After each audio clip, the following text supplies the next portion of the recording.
Les marques ne peuvent plus se contenter aujourd'hui de répondre à des objectifs de performance financière. Leur rôle et responsabilités s'élargissent. Certaines se positionnent comme des acteurs légitimes de la résolution de problèmes environnementaux ou sociaux. La mission de Loom, à titre d'exemple, est ambitieuse. Changer l'industrie textile. The Body Shop, acteur du secteur cosmétique, défend pour sa part le bien-être animal et les droits des femmes. C'est dans ce contexte que le concept de responsabilité sociétale de la marque, ou RSM, a émergé. Il s'agit de l'intégration des enjeux de durabilité au niveau de la marque.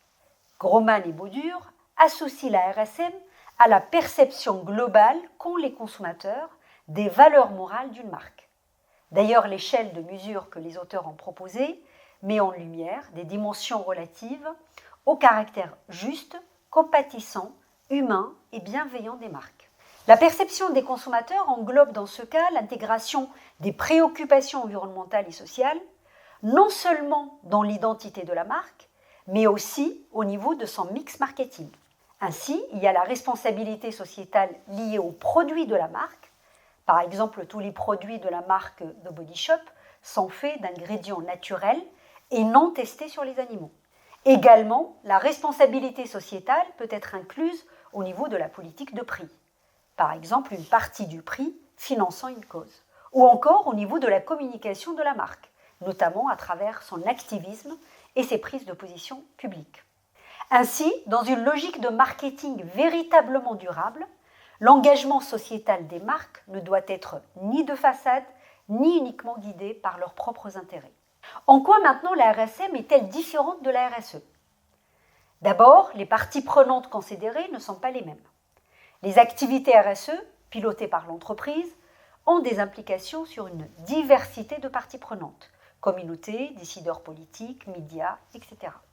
Cependant, la RSM qui est portée par la marque est centrée sur le consommateur ou encore le client. La RSM contribue à construire un capital marque durable et à une relation de confiance avec les consommateurs.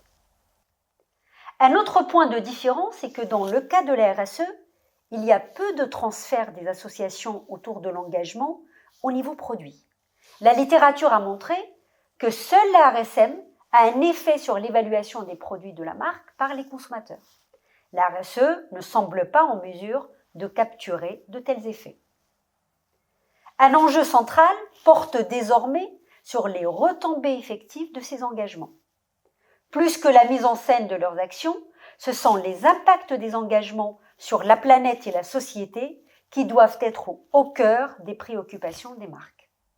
À titre illustratif, si L'Oréal affiche un engagement et des programmes en faveur d'un monde plus égalitaire et inclusif, savons-nous si cette cause a réellement progressé dans la société depuis la date de l'engagement de la marque? Et si L'Oréal a contribué à faire évoluer les mentalités? Les marques sont donc tenues de fournir des preuves tangibles de l'impact de leurs engagements sociétaux en termes de progrès environnemental et social.